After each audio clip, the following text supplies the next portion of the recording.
December 5th, 2012, the car carrier Baltic Ace collided with the container ship Corvus J in the North Sea, 65 kilometers off the Dutch coast.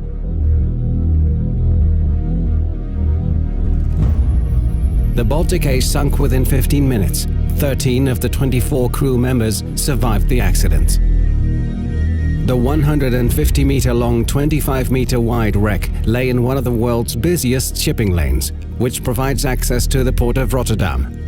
In 2013, Rijkswaterstaat investigated what to do with the Baltic Ace. The wreck hindered a swift and safe passage for marine traffic. In addition, potentially dangerous substances from the wreckage and from the 1,417 cars on board might be released into the sea. The wreck contained nearly 540,000 liters of oil in its tanks. Only complete removal of the wreck could eliminate the risks to the environment and to the marine industry.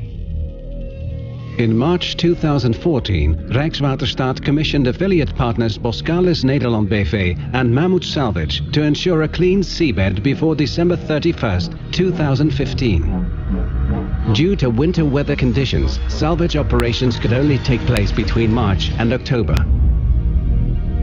Recovery was therefore split into two phases. In 2014, the oil was removed and the wreck was prepared for salvage, which would take place in 2015. The solidified oil could not be pumped out directly. Therefore, Boskalis used the hot tap method, combined with heating elements. The oil in the tanks was first heated, after which it was pumped out. The oil removal was completed within 2 weeks. In total, more than 456,000 liters were removed from the accessible tanks.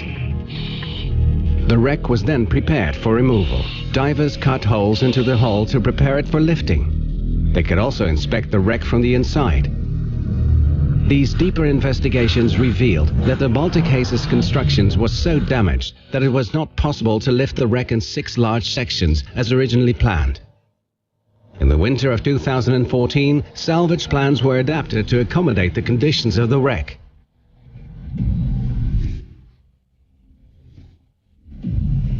On April 4, 2015, workships began their salvage operation.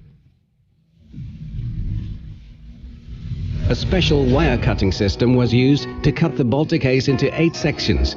Using cutting wires 80 to 120 meters long, the wreck was cut with great precision.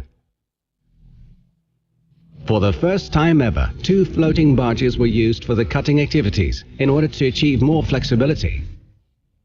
To accommodate the motion of the waves, Boskalis developed a special heave compensation system for the cutting wires.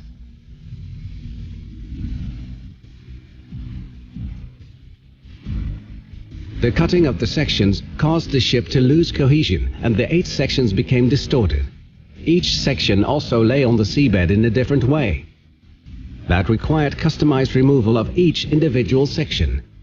The stern and bow were lifted first.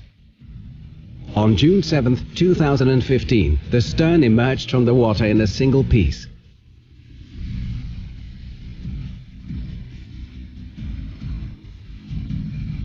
The bow, the heaviest piece at 1,500 tons, followed 12 days later.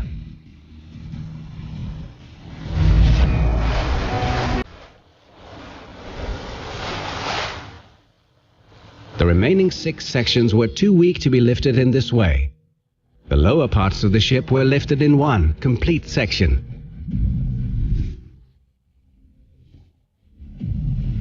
The rest of the wreckage was removed using a large salvage grab. Heavy storms in the summer of 2015 hindered the work. Nevertheless, the last large pieces of wreckage were removed in late August. In order to deliver a clean seabed, the salver also had to remove all of the debris and loose auto parts. The seabed was checked using various scans. Based on these scans, divers removed the last remaining parts. More than 18 ships and 150 people took part in the salvage operation. In total, nearly 13,000 tons of wreckage was removed. Janssen Recycling Group in Vlaardingen dismantled the wreckage in a sustainable way. After the wreckage was cut into smaller pieces, the different materials, metal, plastic and auto parts were sorted. As much as possible, the materials were recycled. The seabed was clean at the end of October 2015, 2 months before the deadline of December 31st. The shipping lane was opened for marine traffic in mid-November.